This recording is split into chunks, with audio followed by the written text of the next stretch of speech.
Good morning students. Last video में हम लोगों ने बात की थी सोर्सेज ऑफ पोल्यूशन की एंड आई होप कि आपने उसके नोट्स बना लिए होंगे and you are preparing for your upcoming annual exams. तो सबसे पहले तो ऑल द बेस्ट मेरी तरफ से। पढ़ते रहिए, जितना भी आप मेहनत कर सकते हैं करिए, आपके एग्ज़ाम्स आने वाले हैं।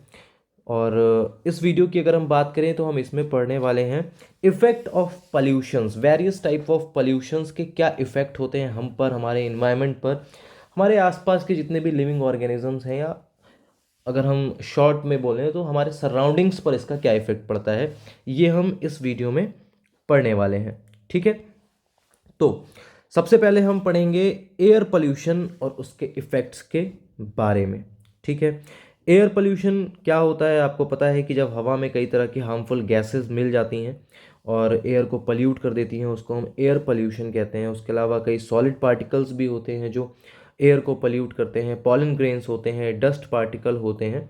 तो ये सारे जो हैं ये मिलकर एयर को पोल्यूट करते हैं और इसका इफ़ेक्ट जो होता है इन्वायरमेंट पर या हम पर क्या होता है वो हम इसमें आगे पढ़ने वाले हैं, effect of air pollution on the environment. ठीक है, तो पहला पॉइंट है हमारा द इंक्रीज ऑफ गैसेस।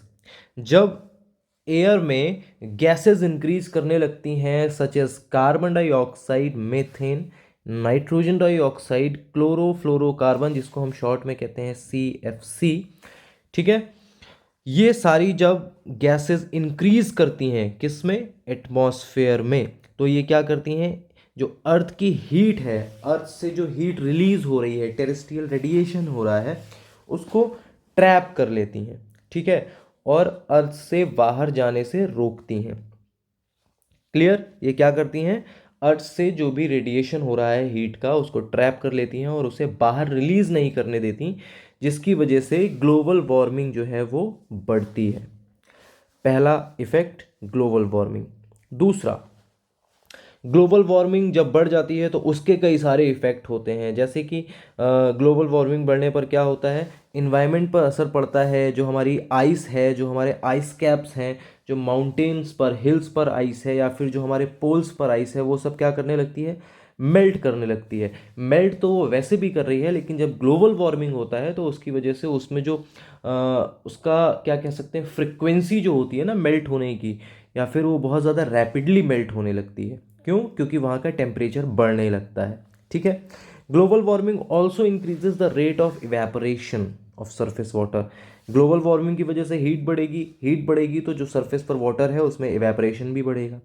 ठीक है, और जब इवेपोरेशन बढ़ेगा तो क्या होगा, जो हमारी सॉइल है नीचे की वो सूख जाएगी, उसका जो मॉइस्चर है वो इवेपोरेट हो जाएगा, जिसकी वजह से सॉइल इरोजन भी बढ़ने लगेगा। और जब सॉइल इरोजन होगा उसकी फर्टिलिटी कम हो जाएगी और नेचुरल वेजिटेशन का डिस्ट्रक्शन होगा। ठीक है, आप देख रहे हो, पहले एयर पोल्यूशन से ग्लोबल वार्मिंग बढ़ी, ग्लोबल वार्मिंग से आइस मेल्ट हो रही है, ग्लोबल वार्मिंग से इवेपोरेशन बढ़ रहा है, जिससे सॉइल इरोजन बढ़ रहा है और जिसकी वजह से नेचुरल वेजिटेशन डिस्ट्रक्ट हो रहा है। ठीक है, और ग्लोबल वार्मिंग से क्या हो सकता है, इट में ऑल्सो लीड टू फ्लडिंग, यानी कि फ्लड आ सकते हैं कई सारी जगहों पर। इरोजन तो बढ़ेगा ही बढ़ेगा, सॉल्ट फॉर्मेशन डेल्टाज में बढ़ जाएगा। क्यों?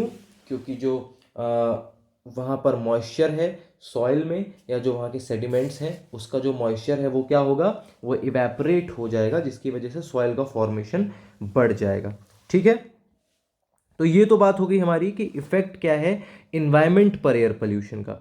आगे हम पढ़ेंगे कि ह्यूमन हेल्थ पर इसका क्या असर पड़ता है। सबसे पहले रेस्पिरेटरी इन्फेक्शन हो सकता है, आपका जो रेस्पिरेटरी सिस्टम है, ठीक है, वो इन्फेक्ट हो सकता है। आपकी आंखों में ईचिंग हो सकती है, इरिटेशन हो सकती है, आपकी नोज़ और थ्रोट में भी इरिटेशन हो सकती है, सोर थ्रोट, या फिर आपको कोल्ड हो सकता है, कफ हो सकता है। ठीक है, it causes headache, nausea, dizziness, allergic reaction, इतनी सारी चीज़ें आपको हो सकती हैं।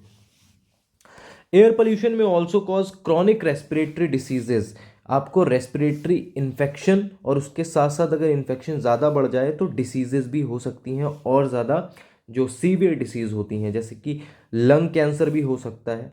ठीक ठीक है, कार्डियोवैस्कुलर डिसीजेज हो सकती हैं, और आपका नर्वस सिस्टम, किडनी, लीवर, इन सारी चीज़ों पर भी असर पड़ सकता है एयर पोल्यूशन का। ठीक है, नेक्स्ट आता है हमारा effect of air pollution on plants and animal.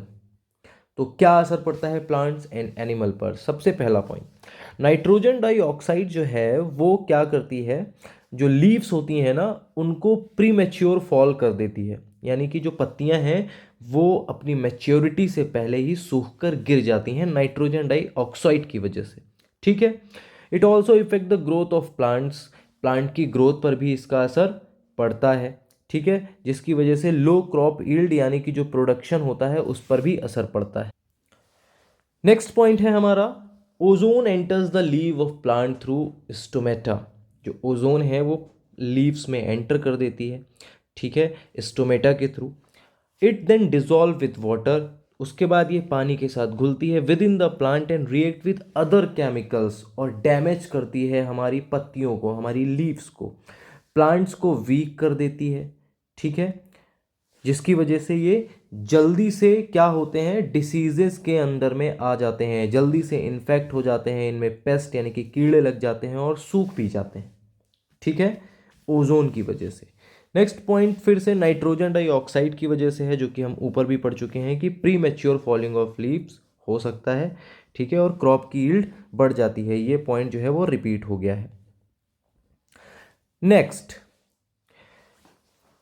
पेरोक्सीसेटिल nitrate, ये जो चीज़ है पेरोक्सीटिल नाइट्रेट, ये डैमेज करती है लीफी वेजिटेबल्स को, जैसे कि आप कहें कैबेज जिसे हम पत्ता गोभी कहते हैं, ठीक है, या फिर पालक, बथुआ, ये सारी चीज़ें जो होती हैं, तो ये जो लीफी वेजिटेबल्स होती हैं इनको इफेक्ट करती है। And cause pre mature fall, पत्तियां जल्दी सूख जाती हैं, गिर जाती हैं, डिसकलरेशन हो जाता है उनका, क्यों, पत्तियों का कलर जो है चला जाता है, जो आप देखते हैं ना कि हरे कलर की पत्तियां येलोइश हो जाती हैं, देन सूख कर गिर जाती हैं। ठीक है, या आपने कभी कभी कैबेज को देखा होगा, वो ग्रीन की बजाय येलोइश होते हैं उसके पत्ते, किसकी वजह से, इसकी वजह से, पेरोक्सिटिल नाइट्रेट, अगर मैं सही पढ़ रहा हूं इसको तो। नेक्स्ट आता है हमारा sulphur dioxide. Sulphur dioxide has a bleaching effect. जब वो प्लांट के साथ रिएक्ट करता है तो वो ब्लीचिंग इफेक्ट डालता है, जिसकी वजह से क्या होता है, पत्तियों में क्लोरोफिल चला जाता है। ठीक है, और जो लीफी वेजिटेबल्स हैं या जो पत्तियां हैं वो येलो हो जाती हैं बिकॉज ऑफ दी गैस। कौन सी gas? Sulphur dioxide. Clear? Next, air pollution infect the leaves of plant. When these leaves are consumed by animals, they are affected by arsenic. देखिए, एयर पोल्यूशन लीव्स को effect करता है, ये हमने ऊपर देख लिया है, और जब ये पत्तियों को एनिमल कंज्यूम करते हैं, एनिमल खाते हैं, तो वो इफेक्ट हो जाते हैं आर्सेनिक। ठीक है, और उनको हो जाता है फिर poisoning as a result of lead poisoning.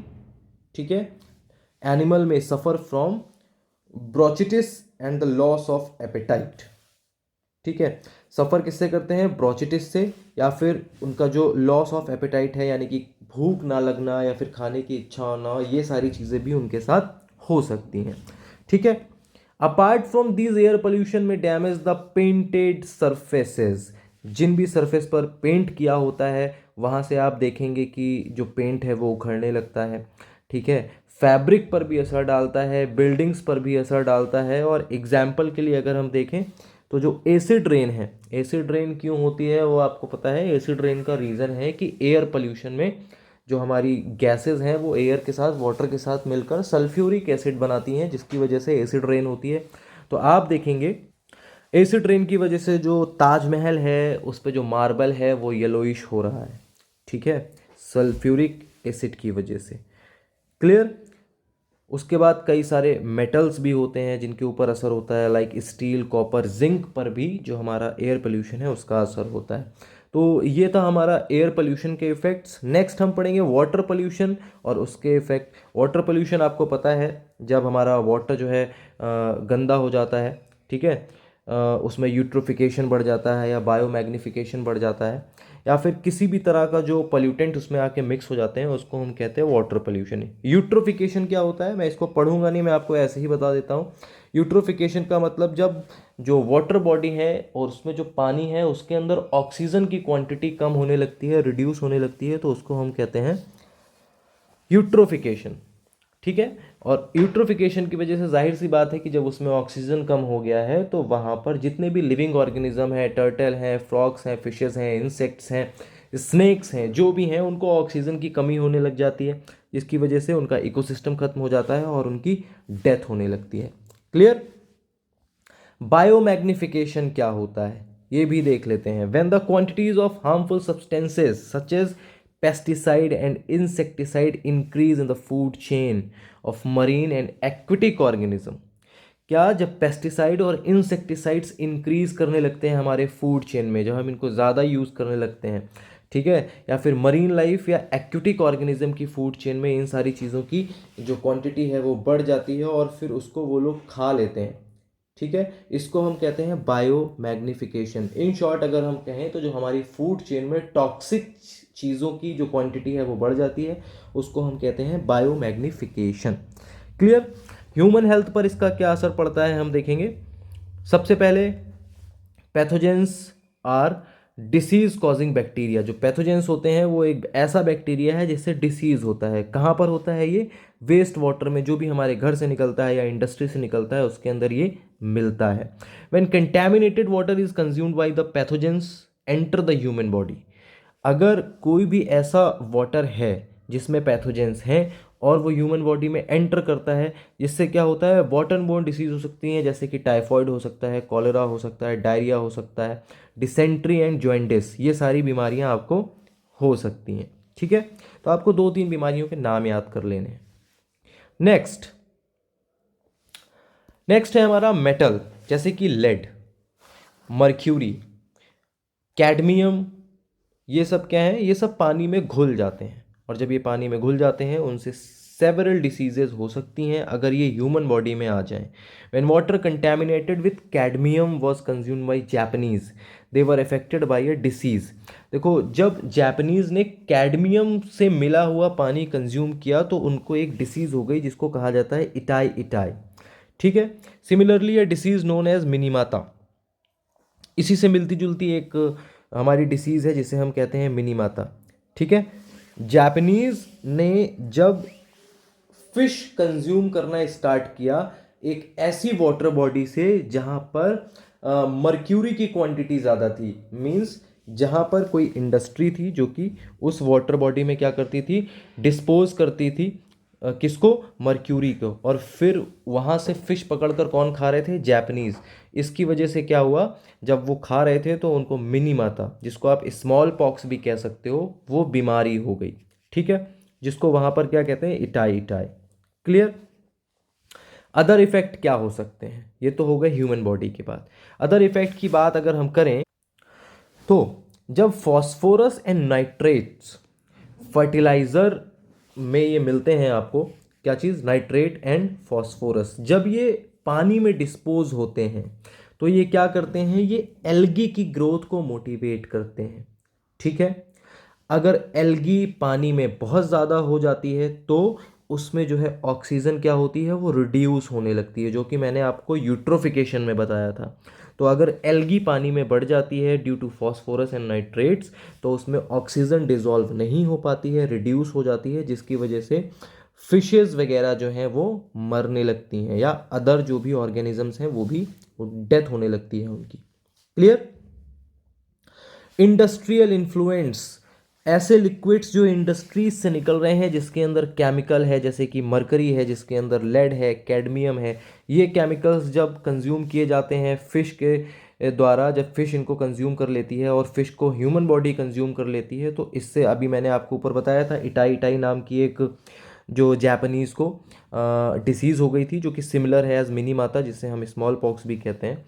तो इसके कंजप्शन से ऐसा हो जाता है। ठीक है। और क्या क्या हो सकता है? इरिटेशन हो सकती है, इंसोम्निया हो सकता है, नर्वस डिसऑर्डर हो सकता है। ठीक है। और ब्रेन पर भी असर हो सकता है। समझ गया? उसके बाद थर्मल पोल्यूशन की अगर हम बात करें, थर्मल पोल्यूशन मतलब जो ज़मीन से हीट निकल रही है। थर्मल पोल्यूशन जब बढ़ जाता है उससे टेम्परेचर बढ़ जाता है पानी का। ठीक है।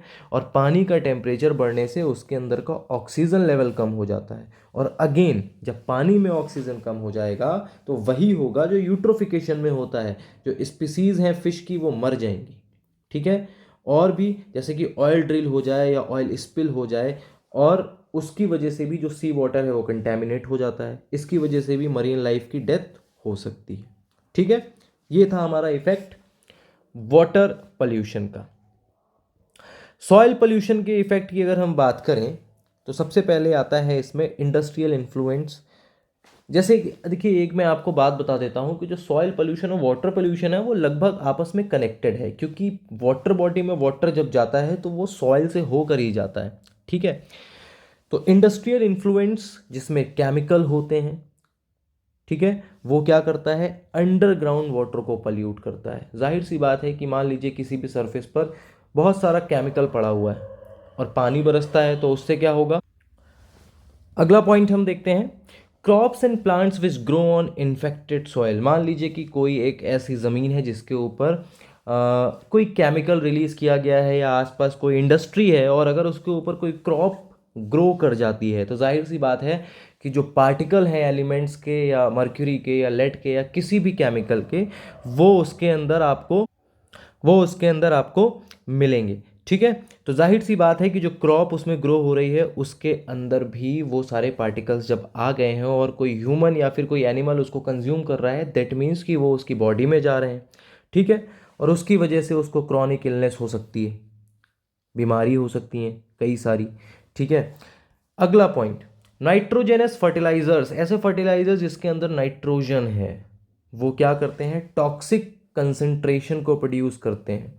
ठीक है, toxic concentration of nitrate and nitrite in the leaves.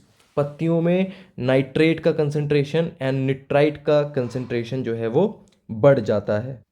कब बढ़ जाता है, जब हम नाइट्रोजेनस फर्टिलाइजर यूज करते हैं, यानी कि ऐसे फर्टिलाइजर जिसके अंदर नाइट्रोजन बहुत ज़्यादा होता है।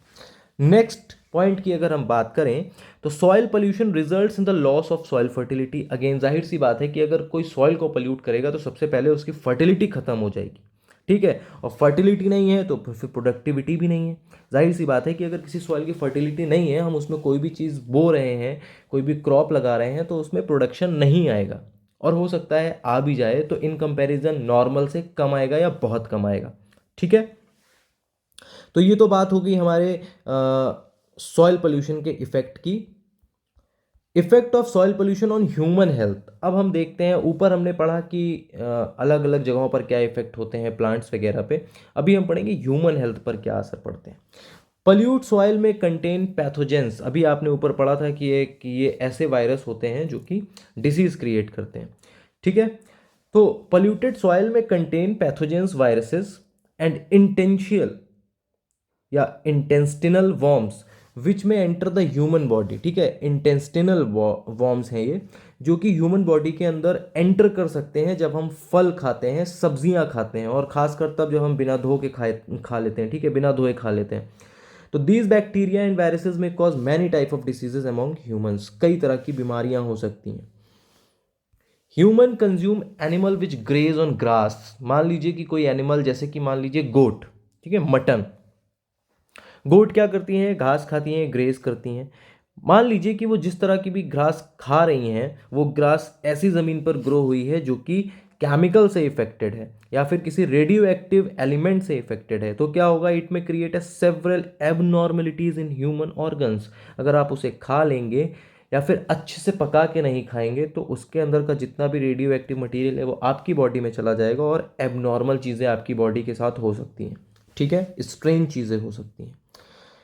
Next point, human and animal excreta also contain pathogens. ठीक है, ह्यूमन एंड एनिमल वेस्ट जो होता है उसमें भी पैथोजेंस मिलते हैं। इट में कंटेमिनेट द सॉइल। ये भी सॉइल को कंटेमिनेट और पल्यूट कर सकता है, जिसकी वजह से इनडायरेक्टली ही सही ह्यूमन हेल्थ इफेक्ट होती है। क्लियर।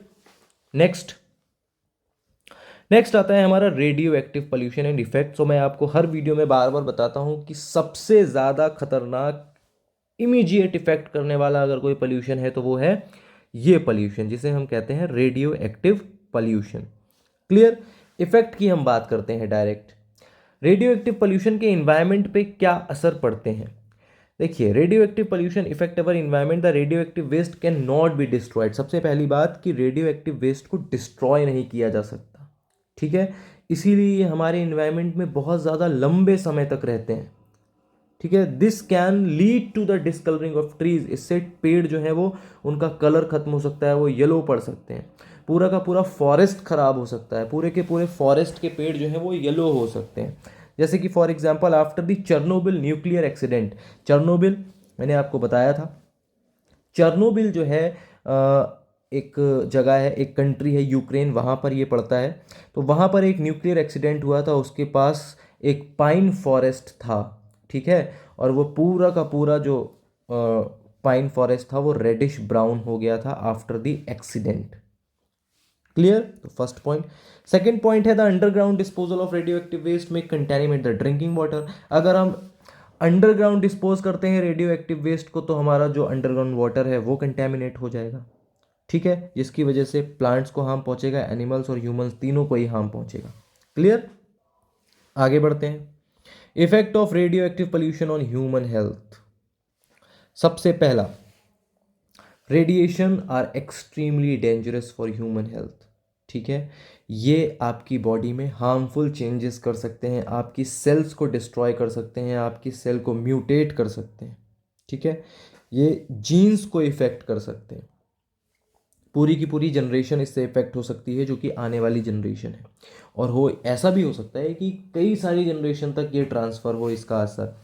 तो पहला पॉइंट ये हो गया। Second, when people are expose to radiation their offspring में ऑल्सो भी इफेक्टेड इन दस म्यूटेशन। जैसा मैंने आपसे कहा कि म्यूटेशंस आपके हाथों में पैरों में किसी तरह की डिसेबिलिटी हो सकती है और फ्यूचर जनरेशन को भी ट्रांसमिट हो सकती है, इसको बोलते हैं जेनेटिक वेरिएशन। ठीक है, next, exposure to radioactive pollution में cause damage to body organ. आपके बॉडी ऑर्गन पर असर हो सकता है, खराब हो सकते हैं बॉडी ऑर्गन।